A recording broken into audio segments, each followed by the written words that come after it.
This is Salman here doing the first live live Facebook Live ever for me. I experimented with it the other day. Right, I'm going to start now. What I want to talk about is what's going on. Things are moving fast, like I said, with the Home Office. If people need to check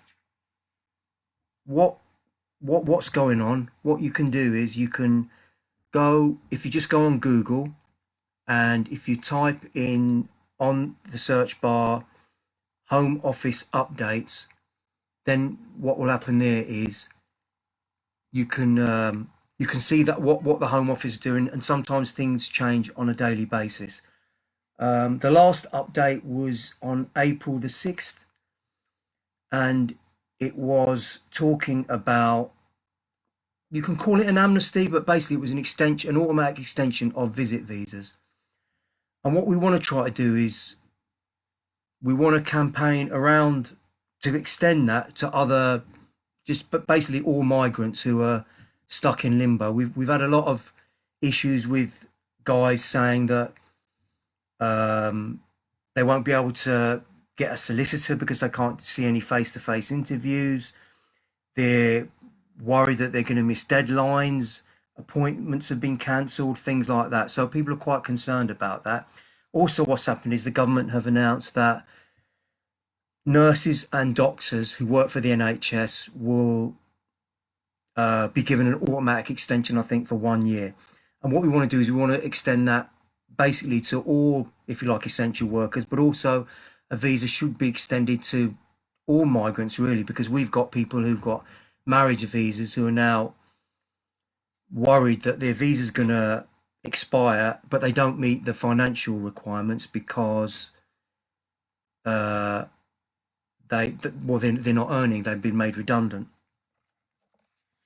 And I think what the government have been caught on the hop, and there's a lot of parallels between what's going on with the coronavirus and the shortage of support workers and what happened with Brexit. The government didn't think that people were going to vote for Brexit, so they had to act fast, and they've acted efficiently. So what they did is they've made it very, very simple for EU folk who are in the UK to get settled status. It's literally a matter of downloading an app on your phone, taking a picture, putting in some details, and then you get either pre-settled or settled status. It's a very, very simplified, a simple process. Whereas non-EU migrants have to jump through an incredible amount of hoops. They might have to do fee waivers. They have to pay a couple of £1,000 to do their visas. They've got to fix an appointment by the airport. There's a lot of issues we've been having with UKVS and the Home Office around non-EU migrants trying to get a visa. And what we're seeing now is a lot of these migrants who are not EU are workers. They're working in health, they're working in care homes, they're having to raise £2,500 for their visas, and they can't meet this financial need. Some of them have come to us and they've been relying on food banks while working full time, and we've got to say that that's not right. We're trying to encourage people to email their MPs to say that everybody should be given at the very least an extension, an automatic extension, and that could be done by just very much like the visit visas, by emailing the Home Office, giving you details, and then you get an email back saying your visa's been extended at no cost. That's something the government can do very simply, and it's something they can announce like they did. I mean, the government minister can announce something like that, but it's about, I mean, how do we join the dots? And how we can join the dots is by kind of collective action, by emailing our MPs, by putting our stories out there, because I think a lot of the public will have sympathy for this. They will say, well, look, people should be given a visa in this exceptional circumstances. And I think the government are desperate because they've even called out to Windrush nurses who are vulnerable to COVID-19, and they're asking them to work in hospitals. We've had members saying that, they've got no visa, but they want to volunteer for the NHS and help out, yet they can't because they have no visa. So we're trying to look at these stories and push them out and get everybody involved, not just migrants, but trade unions, people on your street, people like that, yeah? And they're the type of people who want to get involved. I'm just having a look down now. So what I want to do is I want to just show you something, an example of the type of campaign we want to do. We were looking at getting people to maybe do a photo of themselves holding up something like this. So I'll just, hang on, I'm not used to this. So here's one here, but obviously you'd have your face in the picture. So that, if people can see that. We've got another one. These, you know, where, you know, we have got people who've got driving licenses, but who are not allowed to work. Yeah, so we can have things like this. And we can have things like this. And these are real stories. This is what's going on with people, yeah? I mean, I'll put my name on it, but people are actually, you know, we want to join the dots. People want to work. People want a visa. The government and, if you like, the people of Britain need more people to help out during this coronavirus. So that's the type of things we want people to get involved in. And if we can get hundreds and hundreds of people doing that kind of photo campaign, like we had an IMS bar one, very similar, where we had over 300 people doing it, then I think these things, we can publicise them, we can send them to the media, we can send them to our MPs and things like that. So this is the type of things I want to kind of talk about. And what I guess I want to do is ask people, have they got any questions? Do they think it's a good idea? Have they got another idea? So I'll just pause for a second now and just see what people want to, how people feel about it. All right, if I'm not getting any questions, I can move on. I mean, what I would say is, I mean, Naz is commenting here. Naz was an individual. He was trying to claim asylum. He decided to push it out, go to the media, have a petition where we had thousands of people signing a petition. He involved so many people. In the end, he got refugee status. So I think Naz was a good example of how the individual can get everybody involved. Yeah, that right. There are doctors and nurses, and if they're qualified and they want to, if they're working for the NHS, they can get an automatic visa, and that's on the Home Office website. But if we've got doctors and nurses who are not qualified, I mean, they're qualified but they have no visa, I think they have to do some kind of test. But what we want to do is we want to get the government to fast track them into hospitals, if you like, yeah. And I think that could be, like I said, part of that. You know, we could get them to do the photo thing. I'm going to pull it up again. I mean, this is a care assistant, but something like this, yeah? So they could change it to their name, what they do, and the fact that they can't work because of visa restrictions. So here's a driver version, but it could easily be a doctor. Oh, sorry, I'm going this way, yeah? So it's a bit hard to do this, yeah? So you can see that. So that's the kind of thing we want to do, and we want to get people involved in. And also we want to, you know, push this. We want people to know about how expensive visa fees are for ordinary people. And why is it so expensive? Because the Home Office made 500 billion last year in profit, and it's a public body. So you think a visa, the admin cost is £300, but they're charging people over £1,000, and they're charging people immigration health surcharge fees. And a lot of these people who are paying the immigration health surcharge fees pay taxes already. They work, a lot of them work in public services. So it's like a triple tax. And, you know, we think that it's unacceptable, but we want to get the stories out there. We want to get that message out there. And I think we'll get a lot of sympathy, and we'll get a lot of people kind of jumping on board saying, look, not in my name. I mean, our own MP,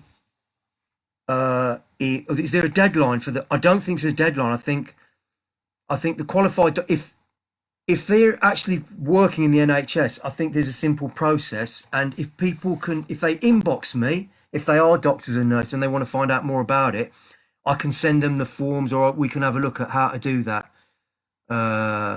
for doctors and nurses. See, what I want to do, I want to talk about, yeah, so that's the, yeah, but it's on the website and things like that. And then if you click on the links, then we can do it. And I can help them do that because I'm qualified to do that as well. And these are all on the government website as well. And the other thing, what I'm going to do is I'm going to do a few videos with brushstrokes, because I've got this app on the phone where you can actually video what you're doing on the phone, where I can show people how to fill in application forms. So they can just, if they've got two screens, they can swap and look at how it's done. I do think doctors and nurses deserve to, but I also think care workers, I think drivers, I think everybody in this situation deserves not only a fee extension, but also the right to work. I mean, we're getting a lot of people who are working, and they've got no recourse to public funds. They've lost their job. They might have been working in a warehouse. They might have been working as a cleaner. Because they're non-essential, they're now destitute. In a sense, they're destitute, and you know,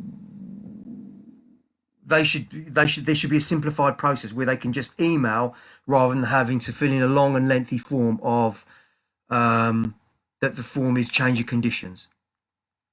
If the asylum seekers are doctors and nurses, we need to campaign for them, because at the moment they're not allowed to work. Asylum seeker doctors and nurses are not allowed to work in the NHS or in care. But what we want to do is we want to have a campaign. We want to have a picture campaign, maybe get interviews with them, get a news story out, you know, say with the Guardian or the Metro, to say, hi, I'm a nurse, I'm a doctor. I was working as a doctor back home. I want to help out here. What can I can't do that. Can the government change a policy where I can? I think that's what we can do. Welcome Stand Up to Racism as well. Yeah.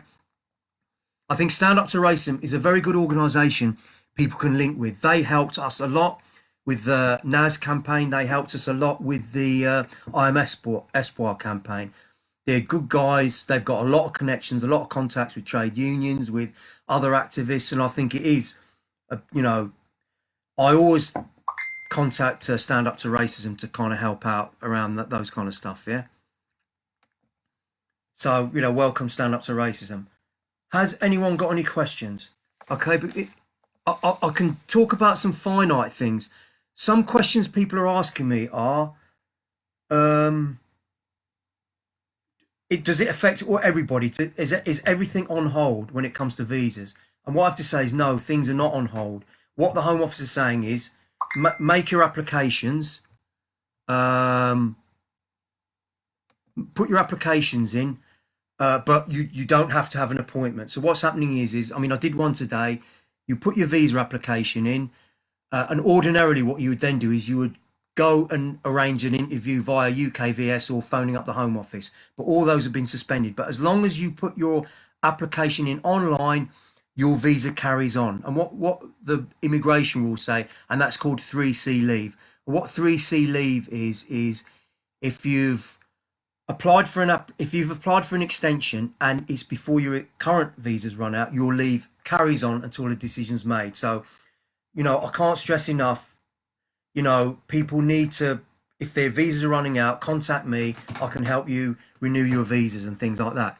And it kind of goes on to the other point I want to say is it's very important to be wary of what you see online, WhatsApp forward messages, because there's a lot of misinformation. So people are saying, oh, look, you know, if you fill in this application, you're going to get indefinite leave to remain. The government have announced an amnesty, this, that and the other, yeah? And often what you find is that's not the case.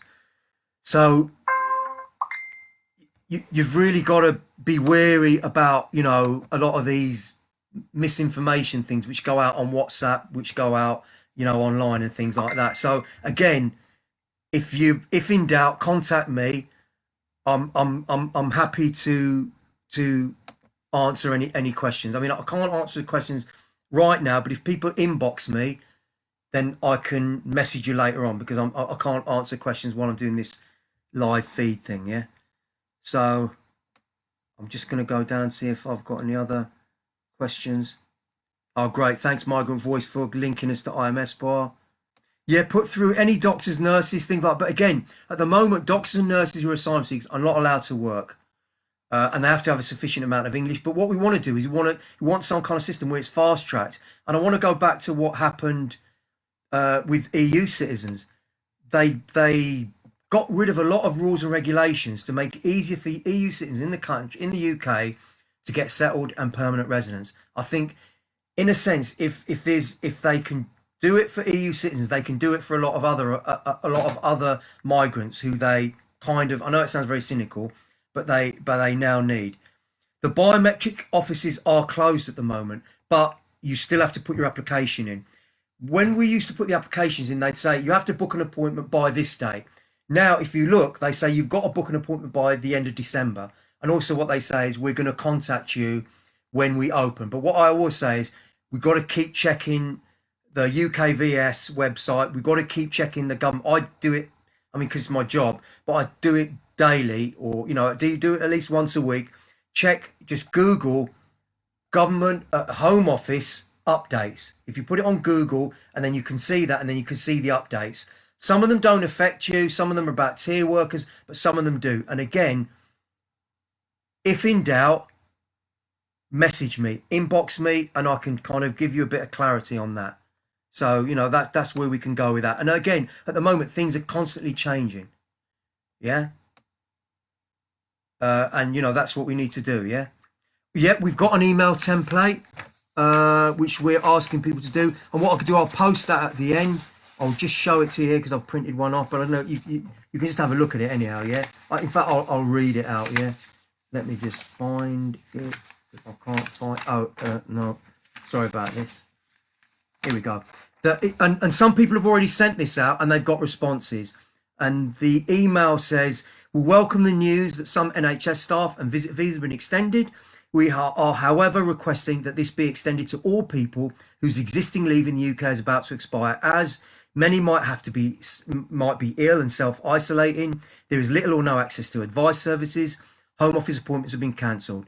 The number of applicants working in the care sector will lose the right to work if they become overstayers. Examples are, and I've listed some here, this could possibly be done by a simply announcement from the Home Office Minister, thanking you in advance. So we've got a model letter to put out to MPs and to put out to trade unions and to put out to, you know, community groups and things like that. So that's something we want to push. Again, I know I mentioned it before, but we want a photo campaign like the IMS by one where people kind of do this, that, probably a better picture than I can do. Yeah, I'm not the best, most photogenic person in the world, but that's kind of what we want to do around that. Yeah. So, yeah. And again, probably the next meeting I will do, because now people have got information, I will probably be doing a Zoom one where people can talk a lot more. But for now, I thought, because it's there's a lot going on, and you know, I've got a lot of information because I do immigration advice and we've been doing a fair amount of campaigning. I just wanted to kind of relay this information onto people.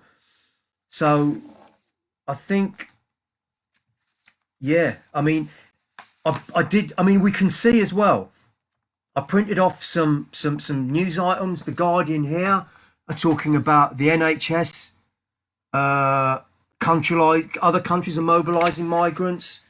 If you look as well, some MPs have called for an amnesty. Let me find that news story. Here it is. This one here.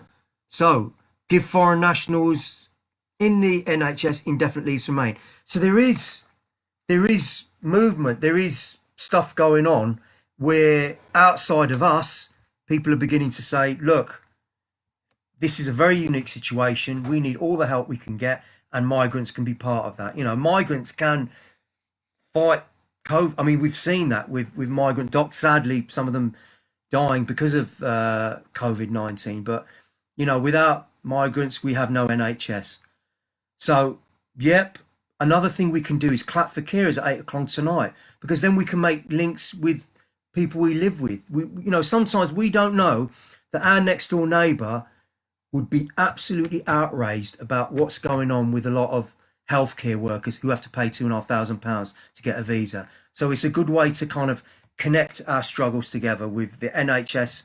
You know, I mean, my street was very popular. You know, quite a few people. I was surprised how many people came out. So 8 o'clock tonight, guys, absolutely, yeah. Clap, you know, go out there and clap for NHS workers. 8 o'clock tonight. I think a lot of people are going to be doing it. That's 8 o'clock tonight, and I think it is a good way to kind of interconnect what's going on with the NHS with our issues as well. Yeah. So Good for that, yeah. So I'm just waiting for any questions now because again I'm rattling on a bit. And again, if anybody's got any specific questions, inbox me and I can speak to you guys later on. And what do people think about doing a Zoom meeting next? And I think the other thing is share it with as many people as possible, because a lot of times people don't realise what's going on. And for me, this is the first time I've seen migration talked about in a kind of very positive manner, because usually it's just all negative, negative, negative. So yeah, I mean, I think some people want to volunteer, some people want to work.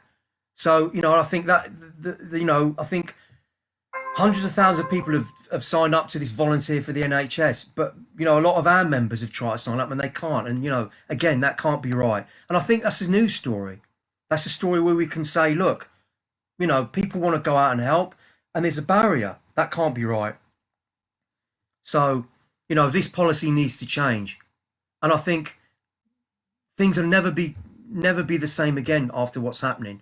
And I think we have to push this and say, look, people want to help out. A human condition is people want to help each other. Why are systems in place where people can't do that? Yeah. Yeah, I think Sheila, that's a yeah. I think we should find out where it's affecting people, and put out those human stories, because I think somebody once said, if a million people are affected, it's a statistic. If one person's affected, it's a tragedy. And people can relate to individual stories and things like that. So I think we need to get the story. People need to come forward. The media don't particularly want to listen to me rattle on all the time. My voice is not that powerful. The voice of people like Espoir and Naz are way more powerful than mine, because they're living beings who've gone through things which I can only talk about. So yeah, I will organise a Zoom meeting, probably maybe in a week or 2 weeks time. So we have WhatsApp groups as well. So if anybody wants to join that, just let me know and I can sign you up to the WhatsApp group, and we have lots of discussions on there, and we share things, and people ask questions, and a lot of misinformation as well, can be put on there and challenged. So WhatsApp is a good tool we've been using as well. But Zoom is new, so we're going to try to we're using that as well. Again, with the refugee doctors, with the English language, I think what we've got to do is we've got to get a story, and we've got to try to say, look, this doctor can practice. We need to fast track their English language requirements to get into the hospital, to get them to work because they want to work, that kind of stuff. Yeah. So I think but again, we need those stories. We've got press contacts who will be interested in covering those kind of stories. Yeah. So please message me, and then I will get back to you on that. Yeah. 100%. It's a stigma. Yeah. You're right. Sometimes I see some of my clients or ex-clients. I see them and they're lovely people. They don't say hello to me because they don't want other people to know their business. And I understand that for some people, they don't want to come forward and talk about their cases, but sometimes we can anonymize them. But other times they can help out in another way behind the scenes, write an article without a photo and things like that. So in a sense, what I want to do is I want to find out what people can do. I don't want to push people on what they can't do. But obviously we need people to come forward if they're happy to do that and put a face to the story. Like, if you look on the Facebook, we had Chantel who did she's a care worker. There was a brilliant story in the Independent on her. We're pushing that story, and we're using that story to contact MPs to say, look, this is the real situation, what's going on. This can't be right. Yeah, great. And if people message them, I mean, if they can join this group, or because the reason why this group is closed is because what we found on Facebook is there's lots of trolls, there's lots of bigots, there's a lot of really kind of horrible people. So in a sense, the reason why I say Migrant Voice is a protected group, it's a private group, is so that it's like it's a safe space. Yeah. So that's so get them by all means to join the group, and then we can then they're amongst friends, not amongst bullies. Obviously there's another thread we want to do as well, is we want to, when we get the stories out there, we want people to go on and we want people to challenge some of the clowns and the idiots who talk nonsense about migration and things, and then people like that are out there. But I've noticed that it's less so now since the coronavirus. It's less now since there's been some stories about migrant workers working in the NHS and that kind of stuff. Yeah. Uh, I think the visa extension for nurses at if they work in the NHS, I think it's 1 year. But again, I'll have to check that. And the thing is, the government, they're pushing out these policies, and they're not actually saying how you do it and how you do it. Yeah. I think the application is simplified. I think it's a case of just contacting the Home Office. Yeah. Yeah, Jane's absolutely right. Yeah, and it can be exhausting when you see all the nonsense on Facebook and social media and things like that. Yeah. I think what I would say as well is it's worth people practicing speaking in front of a camera and doing like a mini video of themselves talking. The reason why is because, I mean, I would say I'm quite a confident public speaker, but I really don't like right now. I feel really uncomfortable doing this because I've not done it before, speaking to nobody in front of a camera. But I'm assuming that if I keep doing it, the more I do it, the more confident I'm going to get and the better I'll be at doing it. So for other people, definitely do a 30-second little kind of speech or a little talk about how you're feeling, and then maybe send it to a couple of friends on WhatsApp just to get in the habit of doing this, because it's kind of, in many ways, it's a good training exercise. Abu, you're absolutely right. I mean, it's a disgrace. I mean, you're right. I mean, I was raging when I saw, how the Windrush generation have been treated, and then all of a sudden the government are saying, come and work for the NHS now. It's just unbelievable. It's unbelievable, and it'll be forgotten tomorrow. If the coronavirus finishes tomorrow, I don't want business as usual where people start attacking migrants again. I want people to remember the sacrifices people are making, but I want to get something out of this as well. So I didn't say that I feel like because I wanted people to say I'm doing well. I just find this very it's a bit awkward for me, but it's a learning experience for all of us. This whole situation, Zoom, Facebook Live, things like that. Yeah. So, but I do think people should practice doing this little video thing. And if they think, oh, I don't want a lot of people to see it, send it to themselves, send it to one or two friends, just to get in the habit of doing this, because I think I'm not the most powerful speaker here. Our members are. Our members are the people who are the movers and shakers. Sometimes they don't think it, but they are. And when you see Naz speak, when you see Espoir speak, it's a very powerful thing, and it really does affect people more than somebody. Like I said, all I'm doing is I'm a third person here. I'm talking about people, but when people are actually talking about themselves and their stories, it's a very powerful thing. Chantel, when she like her news story is very powerful. So, and if you see it, if you read it on the Facebook page, you can see how powerful it is. And if you look at Naz's story as well, when he was interviewed on the TV, powerful stuff. Yeah. So yeah, practice, practice, practice. Have a go. Yeah. And then when we do the Zoom thing, people will be more confident in speaking as well. So and it's a collective thing. And like I said, I want to go back to this. This is headline news. This is headline news. Who would have thought it after, the Brexit thing and things like that? This is what's happening in the headlines. And, this is our story. So we really do need to kind of I know it sounds very cynical, but we need to capitalise on this. I think what I'm going to do now is, I know it finishes at 6:30, but what I'm going to do is I'm going to log off of here, and I'm going to be around for, say, half an hour to answer immediate questions on Messenger. So if people want to message me on Messenger, and then I can answer some questions and things like that. Yeah, I'll just wait and see if people are happy for me to finish now. So if people just say, yeah, finish, I won't take it personally, but then I'll get a flavour of if people are happy to end it now, or if people want to make some contributions. If not, I'll just come off, and then I'll just look on my Messenger and things like that. Yeah. Yeah, I think, but what we're going to do is if we do a Zoom one, then it'd be more people speaking. But the thing is, I don't really, in some ways, I don't want it to have a panel of expert. I want, everybody to get involved in this. Like I said, because, people like Naz, Esp, and so many, I haven't mentioned, Jane, really, I've got a lot to say. So, okay, right. So I'm going to say goodbye now.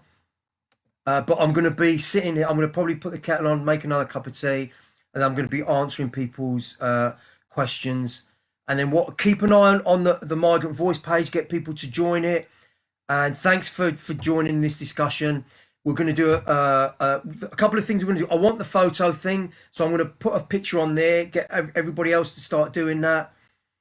Zoom meeting coming up. Also, I want to do a couple of film showings. I know it sounds a bit weird, but have a film screening where people watch films in their own home at a certain time, and then we can have a discussion around that, because I think films are a good way of connecting with people, and it's a good medium of creating discussions with each other while we're all kind of isolated. So thanks again for coming or sitting in and listening to me rattle on. And I will see. I'll speak to you soon. Hopefully, this thing's going to end, the coronavirus, and we can all, go out and meet for coffee and food. So I'll bid you farewell, and I'll see you on Zoom very soon. Thank you.